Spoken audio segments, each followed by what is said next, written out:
Hello again, folks. Mr. Long here with yet another screencast on how to use the TI36Pro calculator. This time we're going to use it for solving quadratic equations with the quadratic formula, and we're going to do it on the screen. Then we're going to use the solver, and then we're going to use the built-in quadratic solver on the calculator. So let's give this a try. So first things first, what I'm going to do is use the quadratic formula. So I know that the discriminant is b squared minus 4ac, and that's just something I like to do myself as part of the quadratic formula. Write that out first, and then I know the two x-intercepts, x1 and 2, are negative b plus or minus the square root of the discriminant, which in this case is b squared minus 4ac. What I'm going to do is I'll do it all at once. Normally I don't, but I'll do it all at once, and that's all over 2a. So in this case I've got my a value is there, the negative 3, the b value is the 7, and the c is the positive 31. So let's go and clear our screen, the calculator, and make sure it's in math print mode. So I'm going to go to mode, go down because math print is so nice. Yeah, math print, we're good there. I clear to go to home screen. To get out of mode, I do that. And if you notice, the quadratic formula is written in a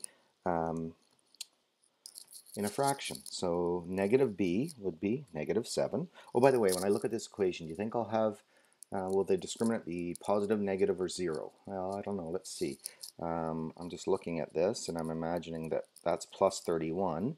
So I know the y-intercept is way up here at 31, and I know it opens down. So it's going to do something like that. So in all likelihood, it looks like I've got a positive discriminant with two x-intercepts. Okay, so let's go back to this. Negative 7, and then it's plus or minus. Well, let's do plus to begin. Negative 7 plus, and then I have the square root. And the square root is, all inverse functions are behind their original function. So you have x squared. So the way you get to square root, the opposite of x squared is to hit second function, square root. And then I always put my b value in a bracket because sometimes it can be negative. So 7, and then that's squared, minus 4. A is in this case is negative 3. And notice the negative sign is below the 3. It's not the minus, not the subtract sign. B squared minus 4a, and then in brackets c in this case is 31. So I type in 31. That's all under the root sign. Arrow down goes to the denominator in the fraction. And so what I do now is 2 times by a, and the a value was negative 3. And now I simply hit enter. And it will give me, oh, that's a strange answer, negative root 421 plus 7 over 6. And this is a really, really critical thing. That's what's called an exact answer. And sometimes we want approximate answer. So that's exact.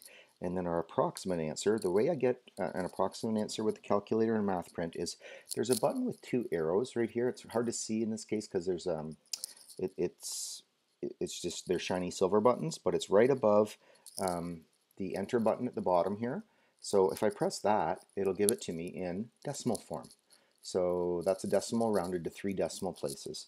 So one of our x-intercepts is then the positive one is negative 2.253. Now, do I have to type it all in again to get the minus root? Because remember, it's plus and minus. No, I can curse up, arrow up, to the original one there. I've got that right now. And what I can do is hit enter. And I just go through my quadratic formula. I have to go up. You can see where it is now. It's over top of the 31. And sorry, with my finger underneath that, it comes in and out of focus. That's all the stuff that's in the discriminant. And now I have to change that to minus because the formula is plus and minus. So I change that plus to a minus. And then I hit enter, and it will give me the other root. And so it's going to be negative root, or positive root 421 plus 7. And again, I hit enter. And oh, I just noticed there, I just hit enter, so it's not going to do anything. But what I want to do now is approximate it. So I hit the approximate button, and it's 4.586. 4.586. And that's the second x-intercept there. Okay, so negative 2.53 and 4.586. All right, let's take a look at this if I do it in what's called the solver, the numeric solver.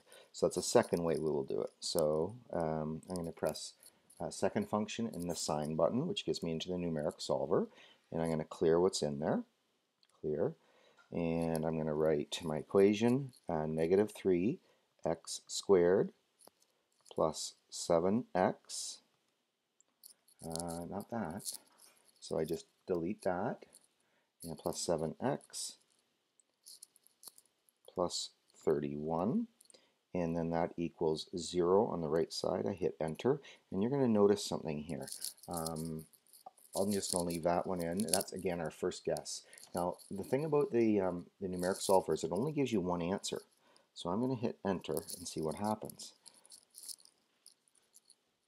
So the guess is actually quite important here, because the guess will only lead you to one of the solutions. So notice we got the 4.58 first. Now we need to get the other one. But if you're not thinking about the fact that a quadratic might have two solutions and you do it this way, you might just get one answer and stop. But what we've got to do is go back here. So I've got a positive answer. I might guess, well, maybe I think the other one is further to the right, so I'll hit 20 for my guess and hit enter. If I think the other x-intercept is further to the right than 4.586, and it gave me 4.586 again. So that probably means I'm to the left. So what I would do is I go back up there and I'm going to type in negative 20 as my guess, and I'll hit enter and enter again, and now I should produce the negative, and there it is, negative 2.53. Whoops, negative 2.253. And let's just go back. Yeah, so you notice, so there's a whole process there that the calculator used to find roots. It's a numerical methods approach, actually, that you would learn in calculus, in the calculus course. It might be something like Newton's method, and it uses slopes of tangents to figure out where those x-intercepts might be. So anyway, you have to be careful when you do that. Okay, so here's the third way to do it. This is really slick way to do it, and it's called the poly solver. And if you go above the 8 button, you go up constants and then poly solver. Second function, poly solver. And now you can see you have a choice of a quadratic x squared equation or cubic x cubed equation. So all we do is we hit enter, and here we put in negative 3. Delete that last button, hit enter. B is worth, in our case, 7. Delete, make sure we just get 7, not 70. And the third one is 31. And I hit enter and enter again. And it gives me my first one, and then I arrow down to get the other one. Okay, so that gives me those. And then it has, what I can do is I can store those values. I can store that equation as a function in a table. We can talk about that later. I can store values with this as well, but that's maybe beyond the scope of what we'll do in a quick tutorial like this. So that's how you can use a calculator with the quadratic formula.